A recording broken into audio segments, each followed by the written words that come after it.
Miracle কিছু না ঘটলে দ্বিতীয় টেস্টে বাংলাদেশ ইনিংস ব্যবধানে হারতে যাচ্ছে।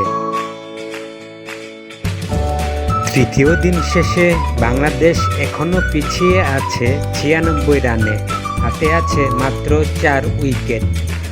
স্বীকৃত ব্যাটার বলতে একমাত্র লিটন দাসই ক্রিজে আছেন, বাকি যারা আসবেন সবাই বোলার। এর আগে বাংলাদেশের 247 রানের জবাবে শ্রীলঙ্কা অল আউট হয় 458 রান করে।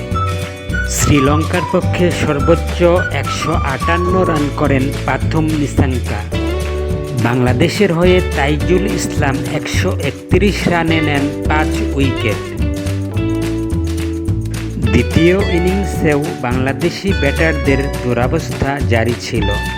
সাদমান ইসলাম করেন 12 রান, আনামুল বিজয় 19 রান, মমিনুল হক 15 রান, অধিনায়ক নাজমুল শান্ত 19 রান, মুশফিকুর রহিম করেন দলীয় সর্বোচ্চ 26 রান।